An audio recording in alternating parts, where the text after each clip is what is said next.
اللہم صلی علی محمد وعلی آل محمد. اچھا یہ سی فوڈ کے حوالے سے بتا دیں کہ سی فوڈ پہ تو سر میرا کلپ آ چکا ہے. تمام کے تمام حلال سمجھتے ہیں ہم؟ جو پیورلی سی فوڈ ہے. ہاں پیورلی سی فوڈ. پیورلی سی فوڈ وہ ہوتا ہے جو سمندر سے نکالنے کے بعد مر جائے. صحیح.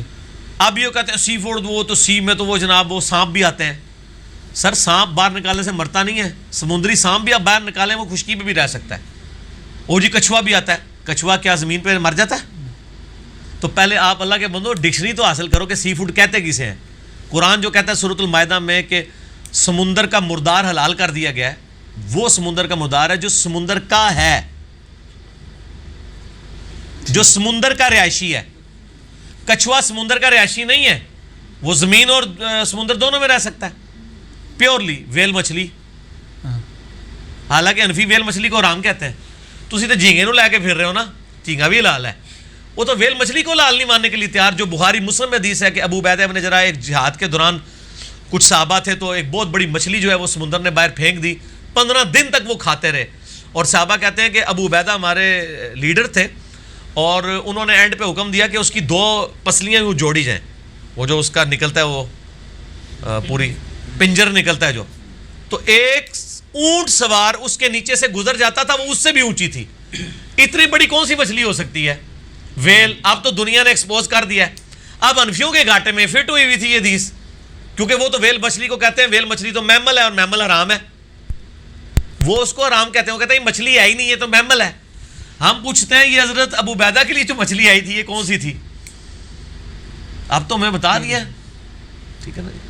اگر آپ کو کہے جی میں نے ایک جانور دیکھا جس کا اتنا بڑا کان تھا، تو سر آپ کا بچہ بھی بتائے گا کہ وہ ہاتھی ہی ہو سکتا ہے. آپ کے نہیں، وہ بلی تھی ایک نا ہمارے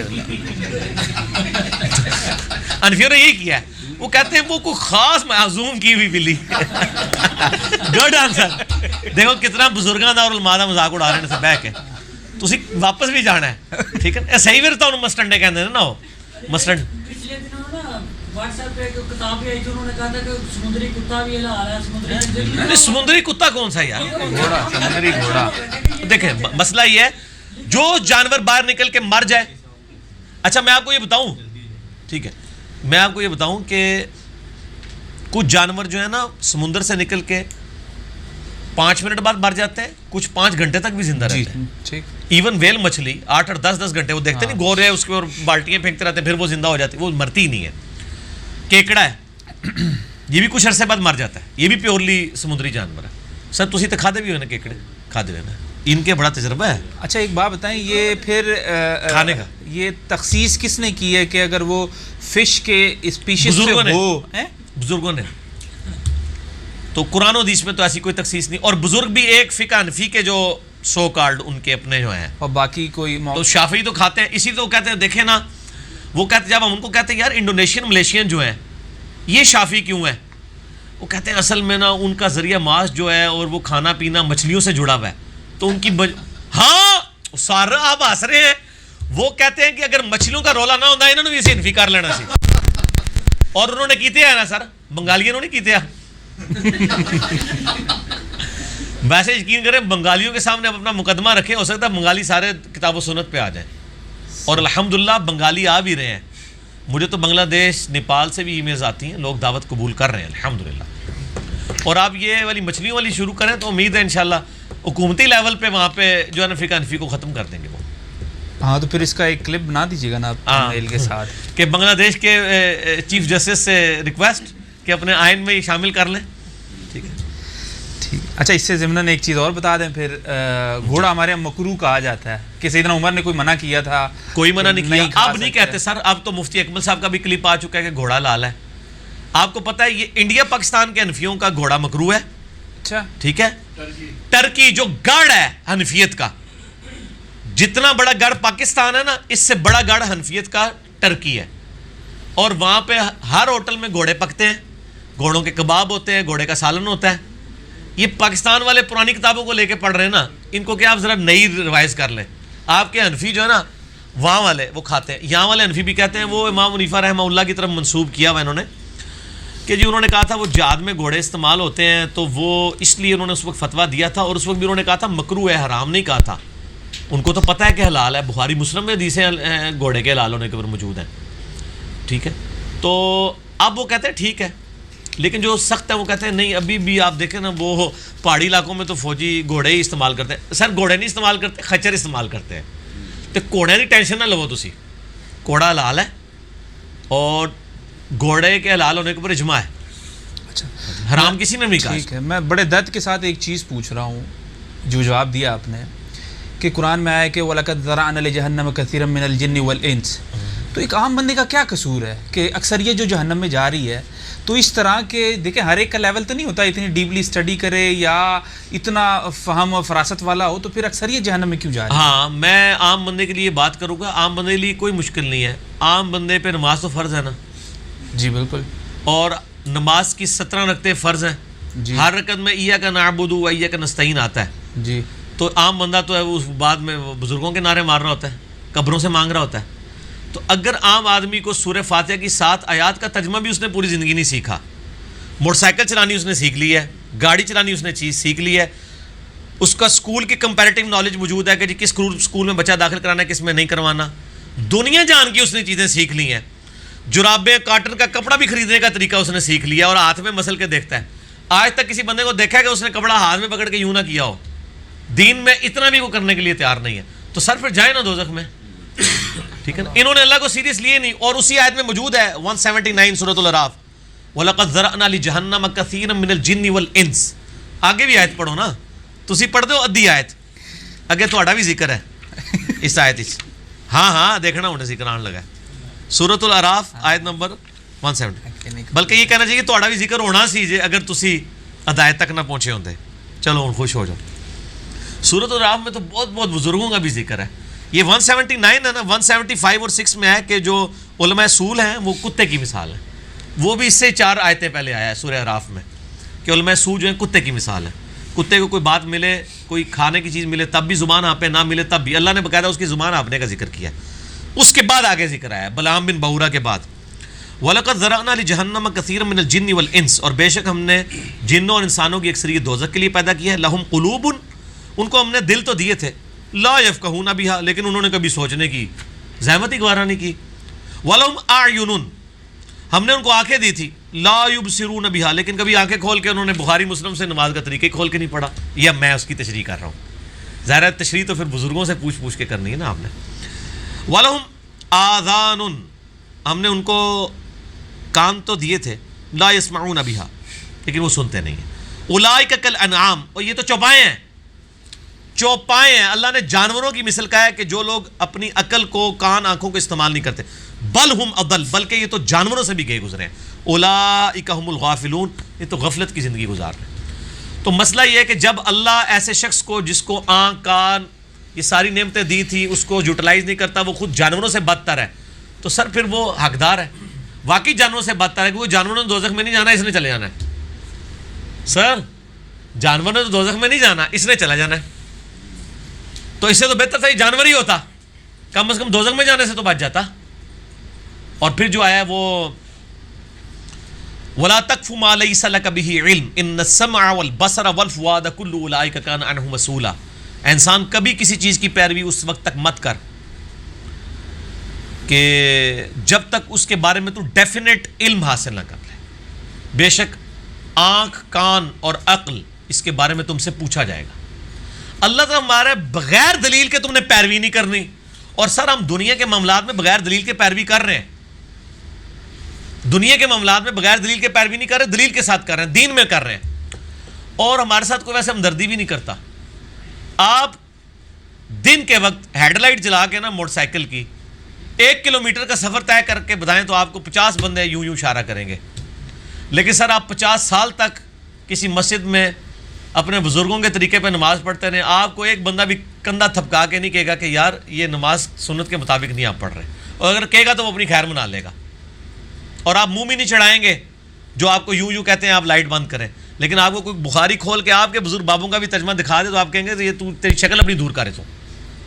تو سر آپ نے پھر اللہ کو سیریس نہیں نہ لیا, موٹر سائیکل کی ہیڈ لائٹ کو تو سیریس لیا ہے. اور آپ دیکھیں ان لوگوں کو آپ کہیں گے کہ یہ بولے ہیں, آج تک میں نے نہیں دیکھا کہ کسی نے یوں اشارہ کیا دوسرے کو, پرے ہو میری ہیڈ لائٹ ہے. وہ ایسے کرتے ہیں. وہ کہتا ہے سٹینڈ چک لو جی سٹینڈ چک لو, ٹھیک ہے اسی کہنا تھوڑے ہاتھ چک لو یار ویدہ راستے ساڑھے مگر ہو جاتے ہیں سٹینڈ نہیں چکاندے رہتے ہیں اللہ سے پتہ ہاتھ چکتے واسطے کہنا چکتے ہی نہیں نے, ٹھیک ہو گیا جی.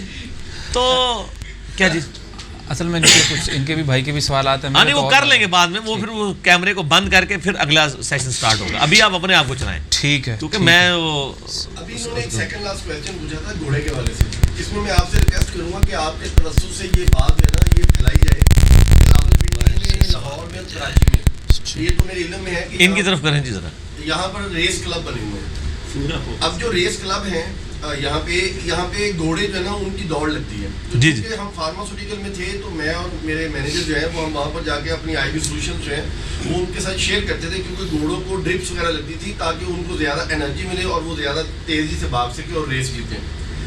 تو بعض گھوڑے جو ہے نا وہ ریس کے دوران بھی اور ریس سے ہٹ کے بھی جب ان کو ٹریننگ دی جاتی تھی تو وہ گر جاتے ہیں. اب جب گر جاتا ہے تو گھوڑے کی ٹانگ ٹوٹ جاتی ہے. ٹانگ ٹوٹنے کی وجہ سے اب وہ گھوڑا بیکار ہے, کیونکہ وہ ان کا کروڑوں کا ہے یا لاکھوں میں گھوڑا ہے, پھر وہ گوشت کی قیمت ہی رہ جائے گی. تو وہ اب بیکار ہے. بیکار اس سینس میں کہ جو انہوں نے ان کے لیے ٹرینر رکھے ہوئے ہیں اور وہ جو صبح شام کا خیال رکھتے ہیں, اسٹبل بنائے ہوئے ہیں, وہاں پہ اب وہ ان کے لیے جو نا وہ ایک اضافی بوجھ بن چکا ہے, کیونکہ وہ دوڑ نہیں سکتے. ہاں صحیح ہے. تو وہ کیا کرتے ہیں کہ وہ بندوق لے کے تو اس کے یہاں پہ رکھ کے نا جی گولی مار گولی مار دیتے ہیں. اور یہ اتنا بڑا ظلم ہے. میں کہتا ہوں اگر وہ شخص نہیں کھانا چاہتا تو اگر آپ کے توسط سے یہ بات آج چلی جائے امت کے اندر, خاص طور پر پاکستان میں ریس کلب کے مالکان کے اندر, کہ وہ خود نہیں کھانا چاہتے, وہ خود سمجھتے ہیں کہ یہ صحیح نہیں ہے, حالانکہ الحمدللہ حلال ہے, اللہ کے نبی صلی اللہ علیہ وسلم کی مہر لگی ہوئی ہے. صلی اللہ علیہ تو وسلم. اس کے باوجود اگر وہ مکروہ سمجھتے اپنی ذات کے لیے نہیں کھانا چاہتے تو یار وہ گولی نہ مارے, اس کو حلال کر کے غربا میں تقسیم کرتے. ریس کلب کے اندر غربا بے انتہا موجود ہیں, وہ ان کو دے دیں, وہ کھا لیں. بالکل ٹھیک ہے. میرا خیال ہے وہ جو گولی اس لیے نہیں مارتے کہ وہ اس کو حرام سمجھتے ہیں, یہ وجہ نہیں ہے. وہ چاہتے ہی نہیں ہے کہ وہ کسی اور کی یوٹیلائزیشن میں آئے, ادروائز یہ بات ان تک پہنچ چکی ہوگی. اور جس ملک کے اندر یار آپ کو نیاری کے اندر گدھا کھلا دیا جائے, ان کے لیے کیا مسئلہ تھا کہ وہ گھوڑا کہتے, ان کو تو 50 بندے اس گھوڑے کو اٹھانے کے لیے تیار ہیں. سر گدھے سے تو بہتر ہے نا, گدھا تو حرام ہے نا, گھوڑا تو حلال ہے. چلو جو لوگ گھوڑے کو مکروہ بھی سمجھتے ہیں وہ بھی حرام نہیں کہتے, مکروہ ہی کہتے ہیں, ٹھیک ہے. اور وہ تو اوجڑی کو بھی مکروہ کہتے ہیں, اور سب سے زیادہ انہی کے لوگ اوجڑی کھاتے ہیں. اور میں آپ کو یہ بھی بتا دوں, یہ طبرانی سے ایک روایت پیش کرتے ہیں کہ نبی علیہ السلام نے کہا 7 چیزیں جو ہے نا وہ بکری کی حرام ہے, اس میں کپورے, آنکھیں اور یہ وہ. اس روایت کے ساتھ امام طبرانی نے لکھا ہے اس میں کذاب راوی ہے, یہ گھڑی ہوئی حدیث ہے. ہاں نہیں بکرے کے ظاہر ہے, ٹھیک ہے. تسی ایڈی ٹیکنیکل غلطی ہے تو انہوں نے کٹو, ٹھیک ہے نا. تو مسئلہ یہ کہ وہ بیسیکلی ان کا یہ مسئلہ نہیں ہوگا کہ وہ ریس کلب والے ان کو حرام سمجھ کے, بلکہ وہ سمجھتے ہوں گے کہ ہم یہ ہمارا شاہی چیز تھی, کسی کے ساتھ ہم کیوں شیئر کریں, تو اس لیے کرتے ہوں گے. ورنہ تو وہاں پہ بھی کئی لوگ موجود ہوں گے کہ جو ان کو, اور پھر وہ پھینکتے کہاں ہیں, ہو سکتا ہے بعد میں لوگ اٹھا کے لے جاتے ہیں اور ان کو کھا لیتے ہوں. ورنہ انہوں نے اگر اس کا گوشت بھی بیچنا ہو تو ان کے لیے کوئی پرابلم نہیں ہے, 20-25 ہزار تو ان کو مل ہی جائے گا, ہوٹل والے اٹھا لیں گے. ایون مرنے کے بعد بھی بیچ سکتے ہیں وہ, کیونکہ ہمارے تو اکثر ہوٹلوں میں اس طرح کے معاملات ہو رہے ہوتے ہیں, تو وہ ذبح کرنے سے پہلے بھی اگر وہ بیچیں تو وہ بھی بک سکتے ہیں, بعد میں بھی بک سکتے ہیں.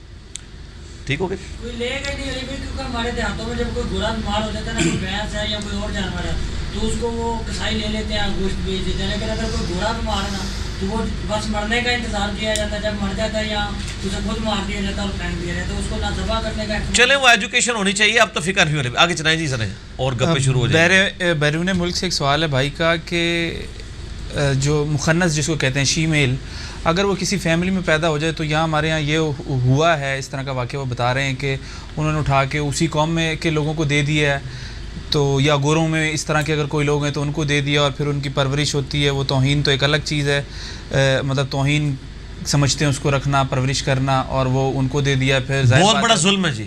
وہ مذہب بھی ان کا چینج ہو گیا, جو وہ تھے مذہب کیا, ان کا تو مذہب سیم بھی رہے, تو وہ جس طرح اس معاشرے میں وہ پلتے ہیں تو نہیں. اس دیکھیں کوئی شخص اگر اس طریقے سے پیدا ہوا ہے, یعنی وہ تیسری جنس ہے, تو وہ اس کا تو اپنا قصور نہیں. وہ اللہ نے اس کو ہمارے لیے آزمائش بنایا کہ معاشرہ ان کو ایکسیپٹ کرے.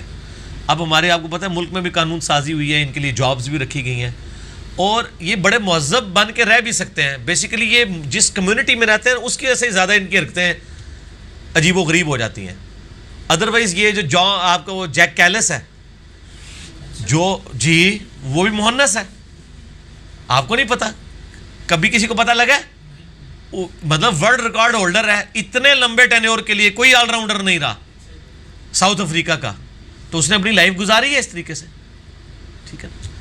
تو اس طرح کے معاملات مطلب لوگ ہیں اس طرح کے، تو ان کو مطلب اسلام نے تو ظاہر عزت دی ہے ہر ایک بندے کو، یہ نہیں ہے کہ آپ ان کو نکال لیں.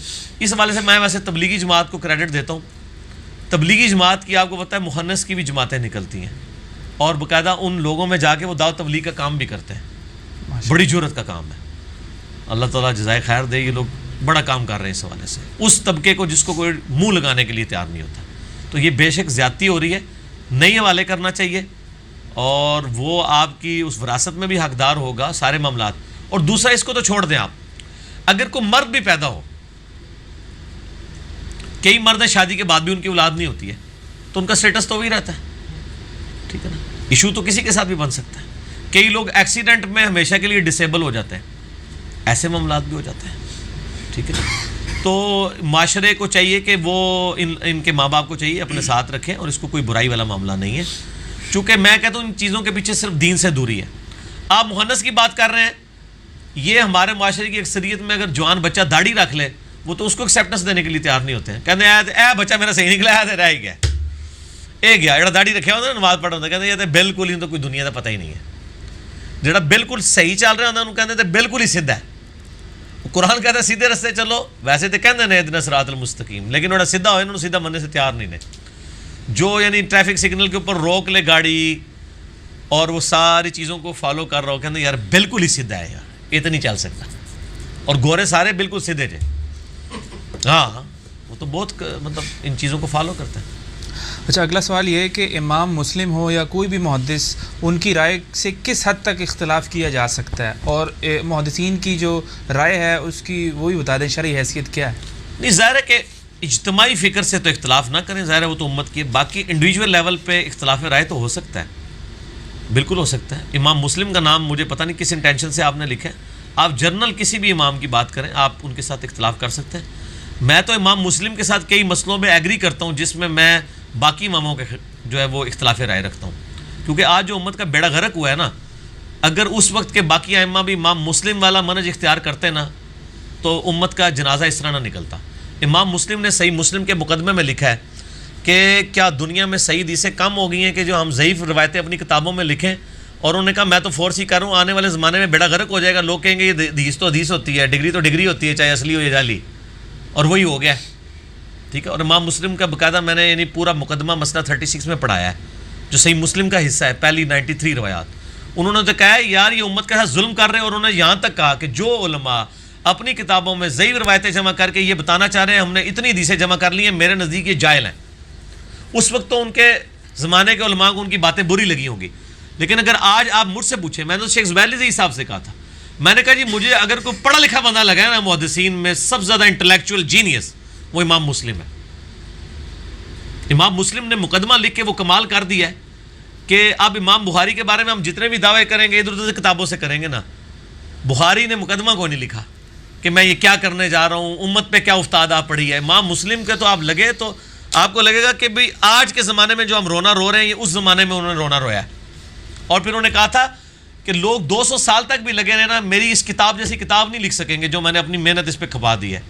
تو سر آج تو 1200 سال سے زیادہ ہو چکے ہیں، انہوں نے تو 200 سال کا چیلنج دیا تھا، ٹھیک ہے. اب ان 1200 سال میں نہیں ہوا تو اگلے تو آپ چھوڑ ہی دیں. حقیقت بات ہے مسلم شریف جیسی کوئی کتاب نہیں پروڈیوس کر سکا. ٹھیک ہے. اچھا، اگلا سوال یہ ہے کہ آئین پاکستان میں تمام کے تمام قوانین جو ہیں وہ قرآن و سنت کے مطابق ہی ہیں؟ نہیں، ظاہر ہے اس میں کمزوریاں تو موجود ہیں. ظاہر ہے انسانوں کا بنایا ہوا ہے نا قانون، تو اس میں کمزوریوں میں اصلاح کی کوشش کرنی چاہیے. اسلامی نظریاتی کونسل بھی بنی ہوئی ہے، ایک پازیٹیولی چیزوں کو ہائی لائٹ کرنا چاہیے. دیکھیں آئین پاکستان کے اوپر تو سارے مولوی بول رہے ہوتے ہیں. میں سے پوچھتا ہوں جو آئین آپ مدرسوں میں پڑھا رہے ہیں وہ کیا آئین اسلام ہے؟ سب سے زیادہ دین کا جنازہ آپ لوگوں نے نکالا ہوا ہے. قرآن حدیث آپ پڑھا رہے ہیں اور آپ کے سارے مسلک کے مسائل قرآن حدیث کے خلاف ہیں. آئین پاکستان کو تو چھوڑ دینا، وہ تو آپ کے اختیار میں نہیں ہے. یار آپ کے مدرسوں کا سلیبس تو آپ کے اختیار میں تھا. کیا آپ نے کتاب و سنت جو پڑھی ہوئی تھی وہ پڑھی رہے گی کہ پڑھائی اور عمل بھی کروایا؟ جو آپ کے اختیار میں وہ آپ نے کیا، اور آپ سیدھا آئین کے اوپر پہنچ جاتے ہیں. کریں، کوشش کریں.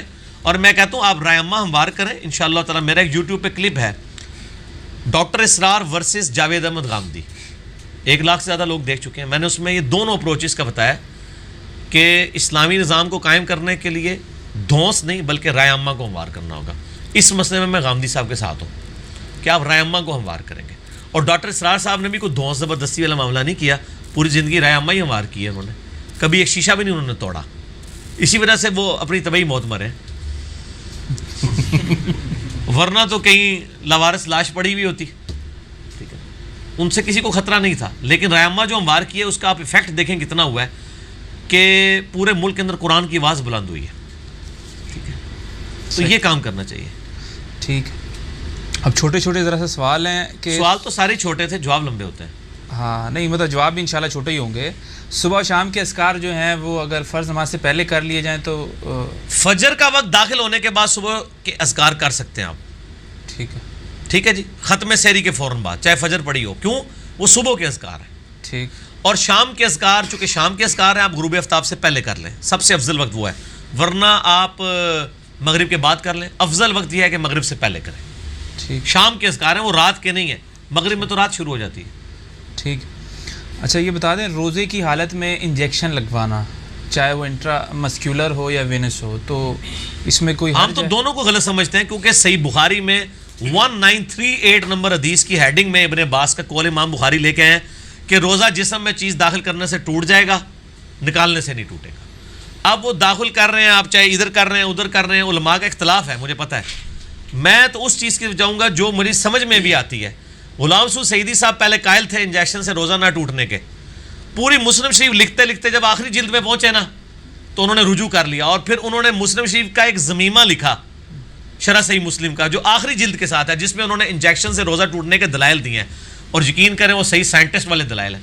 انہوں نے کہا اللہ کے بندو آپ کہتے ہو کہ مسکولر کریں تو نہیں ٹوٹتا اور وین میں کریں تو ٹوٹ جاتا ہے, ڈائریکٹ میدے میں ٹپکائیں تو ٹوٹتا ہے. وہ کہتے ہیں الٹیمیٹلی جو آپ کھانا بھی کرتے ہیں وہ بھی میدے سے ہو کے آپ کے مسلز تک ہی پہنچتا ہے نا. وہ کان ایتھو پڑھو یا ایتھو پڑھو, الٹیمیٹلی تو وہی رزلٹ ہے نا. تو مریض کو ویسے ہی روزہ معاف ہے, وہ چھوڑ دیں, آپ نے ضرور رکھوانا ہے. شوگر کے مریض ہوتے ہیں وہ کہتے ہیں یار یہ ادھر تک بات چلی گئی, وہ کہتے ہیں انسولین لگا لیں روزہ نہیں ٹوٹتا, کیونکہ شوگر کا مریض ہے. تو شوگر کے مریض پہ تو روزہ فرض ہی نہیں ہے بھائی, وہ مریض ہے, اور اگر وہ بعد میں شوگر تو اس کی ٹھیک نہیں ہونی ہے, وہ نہیں رکھ سکتا تو فدیہ دے دے. لیکن آپ شریعت کو ٹیلر میڈ تو نہ کریں. اس طرح کئی سانس کے مریض ہیں انہیلر کا یوز کرتے ہیں, اس میں کچھ بعض لوگ گنجائش نکالتے ہیں, لیکن انہیلر کی گنجائش کے ساتھ سگریٹ کی گنجائش بھی پھر نکلنا شروع ہو جائے گی. ٹھیک ہے نا. نہیں اگر تقویٰ کے حیثیت سے سوچ کے انسان رکھ لے تو تقوی, ہاں پھر تقوی کے ساتھ پھر یہ ہے کہ وہ ساتھ ہر روزے کا ایک فدیہ بھی دیتا رہے. اچھا کہ اگر وہ روزہ کاؤنٹ نہ ہوا تو فدیہ تو پیچھے آپ کی بنیاد پہ کھڑا ہوگا تو کرے. ٹھیک ہے, انسولین بھی لگائے, سارا کچھ کرے, روزہ رکھتا رہے, اپنی تسلی بھی کرتا رہے, فدیہ بھی دیتا رہے. یہ صحیح ہے, بہر بھائی خوش رہے. ٹھیک ہے نا. اچھا ہمارے یہاں جو بھی جو پرائیویٹ ہوں جابس, یہ مسئلہ جب پتہ چلے گا نا سر فدیے والا, لوگ کہیں گے یار روپیے بھی دیے, روزہ بھی رکھیے, کھائیے کیوں نہ. ہاں جس کی محبت ہے وہ رکھے.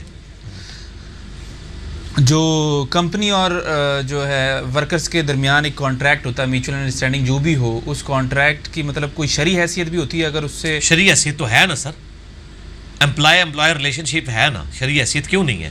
اگر ایک بندہ کہتا ہے میں آپ کو 8 گھنٹے کی یہ مزدوری دوں گا, اور آپ 8 گھنٹے میں سے جو ہے وہ 1.5 گھنٹہ استنجے پہ لگاتے ہیں, 2 گھنٹے جو ہے سنت پڑھنے پہ لگاتے ہیں, اور بیچ میں پونا گھنٹہ کھانے پہ لگاتے ہیں, اور صرف 3 گھنٹے ڈیوٹی کرتے ہیں, تو پھر تو غلط ہے نا سر. اور جاب کی جو ٹائم باؤنڈیشن ہوتی ہے کہ ہم 2 سال تک آپ یہاں پہ رہیں گے, ہاں تو وہ اچھی اپرچونٹی ملے تب بھی وہی والی بات ہوگی. تو سر وہ آپ نے ایگری کیا ہے نا. اچھا ٹھیک ہے. ظاہر ہے اس طرح کے جو سوشل کانٹریکٹس ہیں اگر نہ ہوں تو لوگوں نے بھی تو تماشا بنایا ہوا ہے. اسلام میں کوئی اخلاقیات بھی تو کوئی چیز ہے نا. میں آپ سے پوچھتا ہوں, نبی علیہ السلام نے وہ سودا کیا تھا ایک بندے کے ساتھ, آپ سے وسلم گھر گئے, اس نے پیچھے سے وہ کوئی زیادہ قیمت لگا دی, اور نبی علیہ السلام کو اس نے کہا کہ جی آپ کا تو سودا ہی نہیں ہوا. آپ فرمایا تم سودا بے شک نہ کرو, لیکن کم از کم مطلب جھوٹ تو نہ بولو نا. کہا گواہ لے کے ہیں. حضرت خزیمہ گزر رہے تھے, انہوں نے گواہی دے دی, اور صحیح بخاری میں یہ واقعہ تو نہیں لیکن اتنا حصہ بخاری میں ہے کہ خزیمہ ابن ثابت انصاری کی گواہی 2 کے برابر نبی علیہ السلام نے کی تھی, کیونکہ وہاں انہوں نے گواہی دی تھی نبی علیہ السلام کے لیے. تو اس چیز کو ناپسند کیا. قرآن پاک میں کہا گیا کہ عہد پورا کرو, عہد کے بارے میں تم سے پوچھا جائے گا. وہ عہد کیا ہے؟ یہی تو ہے, ورنہ تو دنیا میں وہ کام ہی نہیں چل سکتا. میں ابھی آپ سے کنٹریکٹ کر کے کہ آپ پیچھے کسی اور کے ساتھ لگ جائیں تو سر دنیا تو چل ہی نہیں سکتی ہے جب تک آپ اپنی زبان کی پاسداری نہیں رکھتے ہیں. کہیں تو آپ کو باؤنڈ کرنا ہوگا نا. اچھا وہ جو کہتے ہیں نا 2 سال کا بانڈ ہے, وہ یہ بھی کہتے ہیں کہ اگر آپ 2 سال سے پہلے چھوڑنا چاہیں تو اتنے پیسے دے کے چھوڑ دیں. وہ یہ ساتھ رکھتے ہیں آپ کو, بالکل باؤنڈ نہیں گن پوائنٹ پہ رکھا ہوتا. ٹھیک ہے, اور آپ ایگری کرتے ہیں, لوگ چھوڑ بھی جاتے ہیں اس طریقے سے. تو اس طرح کے اوپر میرا خیال ہے یہ سارے سوشل ایشوز ہیں, ان کے اوپر جو ہے نا وہ معاشرتی طور پہ دیکھ لینا چاہیے کہ کیا بیسٹ چیز ہے. اچھا, صلاۃ التسبیح جو ہے اس سے کبیرہ گناہ بھی معاف ہو جاتے ہیں. ہاں جی, آپ نے ترمذی بتایا ابو داؤد میں موجود ہے. جبکہ آپ دوسری طرف یہ بھی کہتے ہیں کہ وہ توبہ کے بغیر معاف نہیں تو ہوتے. توبہ کے ایکویلنٹ نبی علیہ السلام نے صلاۃ التسبیح کو ایک توبہ کا ایکویلنٹ بتا دیا ہے.